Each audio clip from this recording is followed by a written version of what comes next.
আসসালামু আলাইকুম ওয়া রাহমাতুল্লাহি ওয়া বারাকাতুহু। ইন্নাল হামদুলিল্লাহ ওয়াস সালাতু ওয়াস সালামু আলা রাসূলিল্লাহ ওয়া আলা আলিহি ওয়া আসহাবিহি ওয়া মান তাবিআহুম বিইহসানিন ইলা ইয়াউমিদ্দিন, আম্মা বা'দ। উপস্থিত সম্মানিত দ্বীনী ভাইয়েরা, প্রথমে মহান আল্লাহ রাব্বুল আলামিনের দরবারে শুকরিয়া কৃতজ্ঞতা জ্ঞাপন করছি যে মহান আল্লাহ রাব্বুল আলামিন আজকে আমাদেরকে আসরের সালাতের পর সাপ্তাহিক ধারাবাহিক কোরআনের সূরা ভিত্তিক তাফসীর আলোচনা শুরু করার সুযোগ দিয়েছেন। সেই রবের জন্য, সেই মালিকের জন্য শুকরিয়া আদায় করছি। আমরা বলি আলহামদুলিল্লাহ। এরই সাথে সাথে দরুদুস সালাম বর্ষিত হোক আমাদের প্রিয় নবী, আখিরি নবী, সাইয়্যিদুল মুরসালিন, রাহমাতুল লিল আলামিন, খাতামুন নবিয়্যিন, নবী মুহাম্মদুর রাসূলুল্লাহ সাল্লাল্লাহু আলাইহি ওয়াসাল্লামের উপরে। আল্লাহুম্মা সাল্লি আলাইহি, আল্লাহুম্মা বারিক আলাইহি। সম্মানিত উপস্থিতি,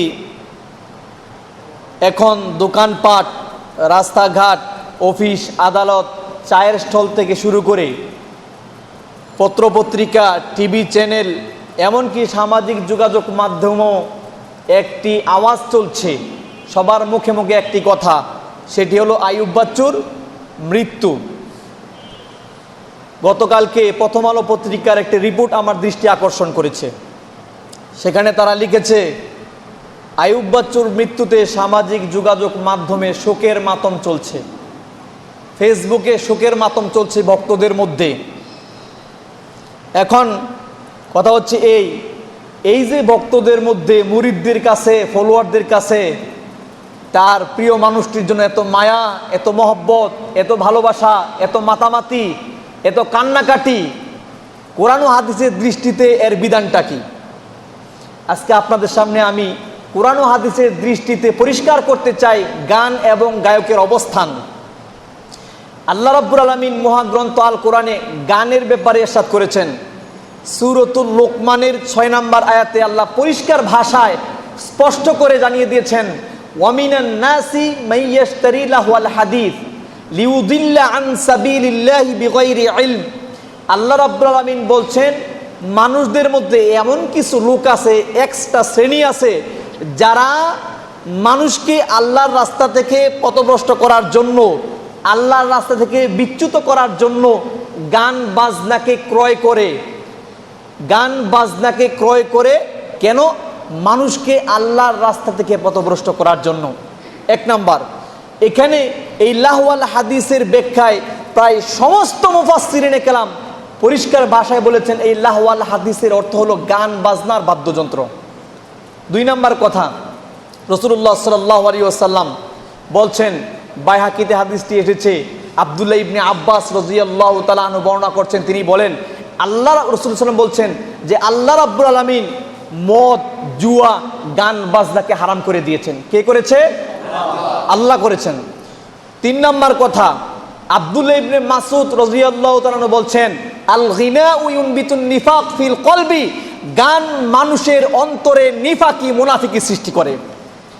4 নম্বর কথা, শাইখুল ইসলাম ইমাম ইবনে তাইমিয়া বলেছেন, গান হচ্ছে মদের মতো। কিসের মতো?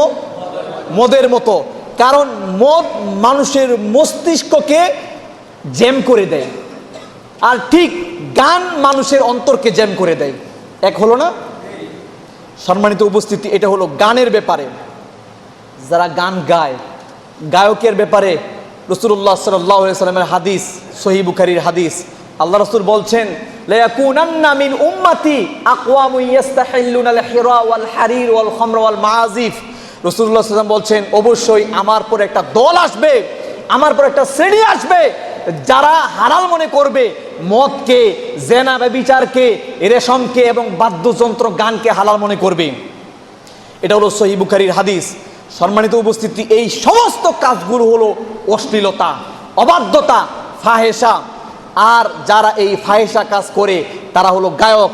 এদের ব্যাপারে আল্লাহ রাব্বুল আলামিন সূরাতুন নূরে 19 নম্বর আয়াতে খুব ক্লিয়ার করে জাতিকে জানিয়ে দিলেন, ইন্নাল্লাযীনা ইউহিব্বুনা আন তাশিআল ফাহিশা ফিল্লাযীনা আমানু লাহুম আযাবুন আলীমুন ফিদ দুনিয়া ওয়াল আখিরা। নিশ্চয় যারা ভালোবাসে, যারা পছন্দ করে, যারা চায় মুমিনদের মধ্যে ফাহেশা অশ্লীলতা প্রচার হোক, এটা যারা চায়, লাহুম আযাবুন আলিমুন ফিদ দুনিয়া ওয়াল আখিরাহ, তাদের জন্য ইহকালে পরকালে যন্ত্রণাদায়ক শাস্তি রয়েছে। কে বলেছেন?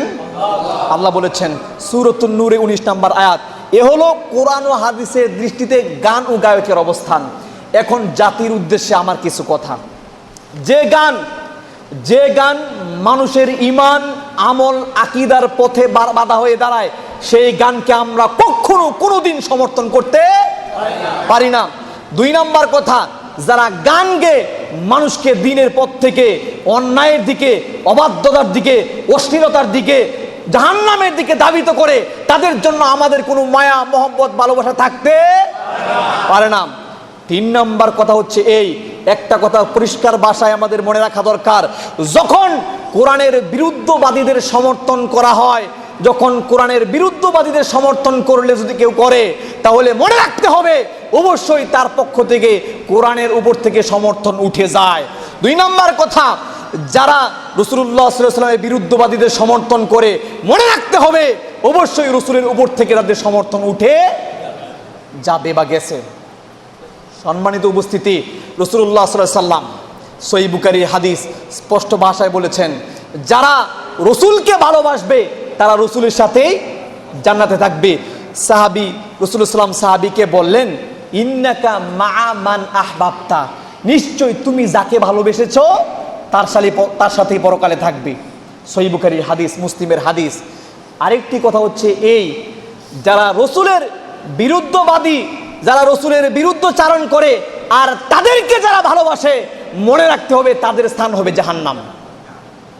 কারণ রাসূলের বিরুদ্ধচারণ যারা করে অবশ্যই তারা রাসূলের পক্ষের লোক না, আর রাসূলের অপোজিট সাইডের যারা লোক তারা অবশ্যই তাদের স্থানকে জাহান্নামে করে নেবে। এখন আমার কথা হচ্ছে এই, আমি কাউকে জাহান্নামী বলতে চাইও না, কাউকে জান্নাতেও নিতে চাই না, পাঠাতে চাই না। কোরআন এবং হাদিসের দৃষ্টিতে কি বলে? কোরআন হাদিসের দৃষ্টিতে যে যে কর্ম করবে সে তার কর্মের ফল অবশ্যই পাবে। অতএব আমরা তাদের জন্য দোয়া করি যারা এখন পর্যন্ত এই অন্যায় কাজ, অশ্লীল কাজের আঞ্জাম দিয়ে যাচ্ছে, মানুষকে এই অন্যায় অশ্লীলতার মাধ্যমে ইসলামের বিপরীত সাইডে অর্থাৎ জাহান্নামের দিকে ডাকছে। তাদের জন্য দোয়া করি, যারা এখনো পৃথিবীতে বেঁচে আছে আল্লাহর কাছে দোয়া করি, হে আল্লাহ আপনি তাদেরকে হেদায়েত করুন, আমিন। যাদেরকে আল্লাহ রাব্বুল আলামিন এত দামি এত সুন্দর একটি কণ্ঠ দিয়েছেন, তাদের জন্য দোয়া করি আল্লাহ রাব্বুল আলামিন তাদেরকে, তাদের এই কণ্ঠকে ইসলামের পক্ষে কাজে লাগার তৌফিক দান করুন, আমিন।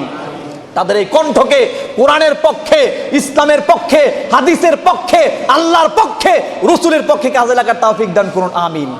অতএব আমাদের সকলের পরিষ্কার থাকা দরকার, আমাদেরকে ভালোবাসতে হবে মুমিনদেরকে, ইমানদারদেরকে, যারা ইসলামের পথে কাজ করে, যারা ইসলামের জন্য নিজের শ্রম দিচ্ছে, রক্ত দিচ্ছে, নিজের ঘাম জড়াচ্ছে, নিজের টাকা পয়সা মাল সম্পদ এগুলো খরচ করছে, তাদের জন্য আমাদের ভালোবাসা।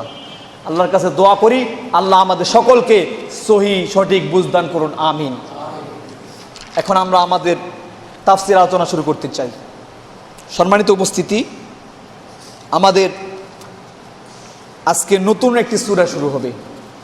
আমরা সূরা হুজুরাত শেষ করেছি, ঠিক না? কি ভুলে গেছেন? আচ্ছা, আমরা এখন শুরু করব সূরাতুল কফ। সূরা কফ কোরআনের একটি গুরুত্বপূর্ণ সূরা। এই সূরাটি এমন একটি